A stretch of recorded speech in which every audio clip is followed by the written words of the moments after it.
friends, to Mr. Austin and Cooper and friends. And today we are sharing your thoughts on The Lottery by Shirley Jackson. Now, The Lottery, very confusing, very strange, very weird story. And the first time I thought, like you, that it was about the lottery that we all know, right? The lottery that hardly no one ever wins, and then one person will win a huge sum of money. That was not the case here in this lottery. And a lot of you had some great thoughts, some great questions about why it was confusing, or why the ending was so weird, or why it was different than a regular lottery. So let's take some of your thoughts right off the bat here. Nicole said, when reading the title, I thought the story was going to be like one poor family needs money to survive, and then they win the lottery and everything changes. But I was wrong. Yeah, me too. Next one was from Isaac. And Isaac had a great thought in this one. I really don't understand everyone's last names and felt really confused when they were mentioned by last name. And that's just a thing in just kind of an American society and other countries around the world too, that you mention someone by their last name. Me, I'm used to it. My last name is Austin. A lot of people call me Austin because Austin is a first name. And last names often become almost the nicknames of certain people. Regan asks, my simple question is why? Why would they do that? Also, what time period is this in? And I think the time period was left very vague for us to kind of ponder or wonder about. The time period is not mentioned specifically, and therefore it's kind of hard for us to understand why these people might act this way. A lot of people think it happened a long time ago, and therefore, it kind of justifies, people didn't know about the seasons and how rain makes crops grow. I was thinking of the phrase, lottery in June, corn be heavy soon. So yes, the time period is left very vague in order for us to get an understanding of this could be anytime, anywhere else. Logan asks, why would the town want to continue to participate in a lottery where the winner doesn't win anything? That's a great question, right? I guess part of it is that they have a ritual and they have a ceremony, and how do they know what life would be like without a lottery? And I think that fear drives people to still participate in the lottery.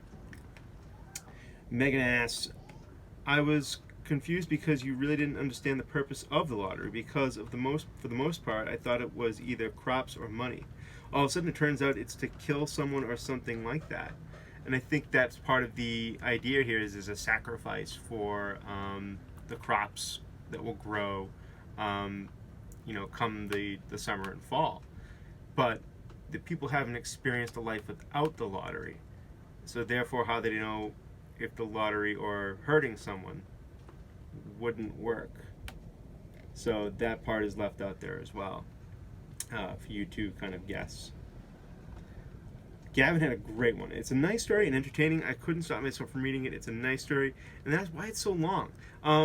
It just feels like that way sometimes with certain short stories. They feel longer than others. And then there's sometimes as a novel, you can pick it up and not put it down. Feel like, wow, that flew by. So it really all depends on the work. Let's see, we have Corinne. I'm confused at why they threw stones at her in the end. Why do they do the ritual? I think that is a big part of they just do it to do it, and not necessarily understanding maybe why they do it, and how maybe it probably doesn't really work to help their crops, but they wouldn't know, and they don't want to take that chance. You got it? Everything cool? Yeah, kiss. Thank you. Thank you very much. Now from Desi, I thought they were going to get money. When I first read this story, I thought they were going to get money too. They did not get money, unfortunately. Caitlin said, I thought the lottery was going to be a nice, peaceful short story. When it got towards the end, I was horrified. It has that kind of twist at the end, sort of like The Landlady, where you find out, oh, this is what's happening. Rudy had a great question. I don't understand why girls can only draw from men. And I think that's a part of the mysteries of the lottery, is that certain rituals or parts of the lottery, even though they have been forgotten, and seem unimportant to the villagers themselves, they don't seem to understand that the lottery itself isn't very important. So the rules and who draws what, and how things get taken out of the box, and how people salute, which has been lost to time according to the villagers. It's really hard to understand how a ritual like this could take place, where so many of the other small things that have built up the ritual itself have gone by.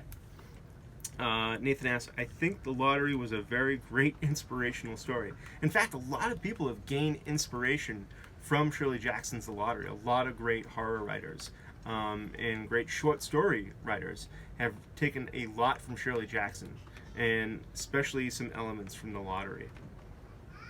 Sarah says, I think the story takes place a long time ago. I thought Bill was going to be the one with the black dot on his paper. As did I. And when I first read it, I definitely thought Bill was going to be the one to receive the black dot. But I think Shirley Jackson maybe picking Tessie really shows the loss of innocence and the loss of what the whole ritual really means to the villagers, where they really don't necessarily know themselves every piece of the ritual.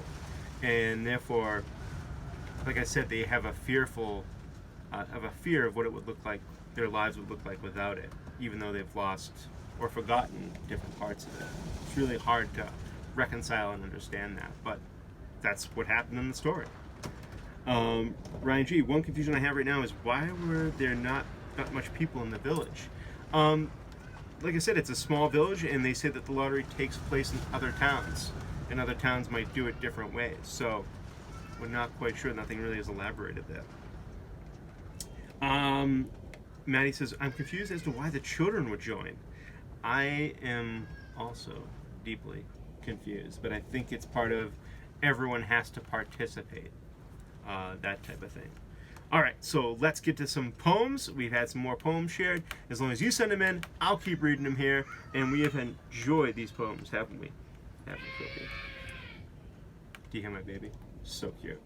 A little upset right now because it's windy, it's rainy. Hope you're staying safe. But yeah, baby, you can hear her. She's a little upset. But hopefully some poems will make her feel better, right? Yeah. Okay, let's get to the poems. This one's from Joey. I do play hockey. Hockey is my favorite. I do play hockey. I think that's a haiku. I really like that. I like that. Hopefully we'll all see some hockey very soon. Taylor. And Taylor came up with some brilliant poems.